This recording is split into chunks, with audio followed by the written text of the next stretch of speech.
Assalamualaikum warahmatullahi wabarakatuh. Waalaikumsalam warahmatullahi wabarakatuh. Ada beberapa hal yang saya kira perlu dicatat. Yang pertama bahwa rapat koordinasi ini menjadi media untuk kita merefleksi, mengevaluasi sekaligus melakukan proyeksi apa yang sesungguhnya dilakukan oleh TPP. Refleksi itu artinya seperti disampaikan oleh Pak Forkap tadi, kita akan melihat, akan membaca, mencermati, mengamati apa yang kekurangan kita, kelemahan kita di tahun 2021. Ini yang perlu dievaluasi, disempurnakan. Lalu kemudian kita proyeksikan apa yang harus kita lakukan untuk melengkapi itu ke depan. Maka momentum strategis itu adalah melalui rapat koordinasi. Yang kedua, bagi kami memandang bahwa rapat koordinasi menjadi momentum atau media untuk konsolidasi, konsultasi kepada hal-hal yang terkait dengan seluruh pendampingan yang ada pada kita di Provinsi Gorontalo. Karena hari ini sudah banyak surat-surat yang masuk dari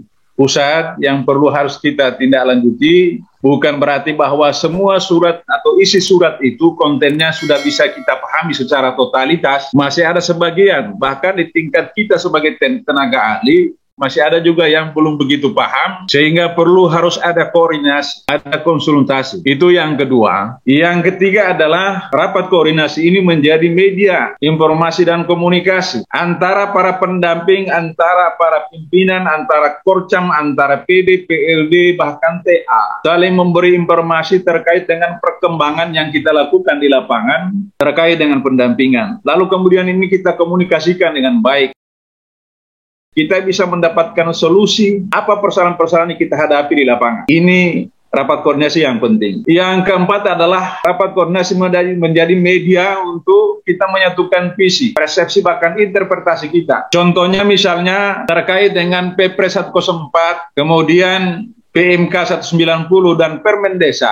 Masih ada sebagian di antara kita yang mempertentangkan, yang seharusnya di antara ketiga regulasi itu saling seiring dan sejalan. Maka kalau ada yang belum paham, maka kita harus satukan itu pemahaman kita. Barangkali secara visi persoalan itu sudah sama, apapun yang menjadi kebijakan pemerintah dalam ini Kementerian Desa, ini adalah bagaimana kita memajukan, bagaimana kita melaksanakan aspek-aspek yang menyangkut masalah pembangunan dan pemberdayaan masyarakat desa. Ini sama. Tetapi dalam kaitan dengan pandangan itu, ini masih ada pertentangan bahwa Perpres seperti ini, kemudian PMK seperti ini, dan Permen Desa seperti ini. Nah, ini saya kira perlu harus kita satu persepsi, satu interpretasi, harus tafsirannya sama, jangan sampai ada yang beda. Tidak mungkin Perpres bertentangan dengan PMK, kemudian PMK bertentangan dengan Permen Desa nomor 7. Nah, ini yang perlu terus kita bahas, karena itu yang menjadi banyak pertanyaan dari kepala desa, bahwa ada kepala desa masih bingung dengan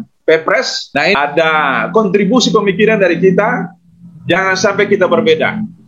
Maka satukan persepsi kita, satukan interpretasi kita. Itu saya kira yang dalam kaitan dengan rakor yang menjadi momentum strategis untuk kita melakukan konsolidasi. Dalam kaitan lain bahwa ini yang perlu harus diingat oleh kita, setiap saat ada perubahan-perubahan yang dilakukan oleh Kementerian Desa dalam konteks percepatan pembangunan dan pemberdayaan masyarakat desa. Tugas kita sebagai TPP di Provinsi Gorontalo tentunya ini sudah diamanatkan di dalam Kepmen nomor 40. Tegas di sana apa tugas kita sesungguhnya. Demikian pula ada tugas-tugas yang kita tidak mampu lakukan atau kita lalai melakukannya, ada sanksi juga di sana. Tapi pada intinya bahwa TPP itu tugasnya adalah menjadi bagian integral daripada pegawai Kementerian Desa yang tugasnya adalah membantu menyelenggarakan pemerintahan di bidang pembangunan desa dan pemberdayaan masyarakat desa.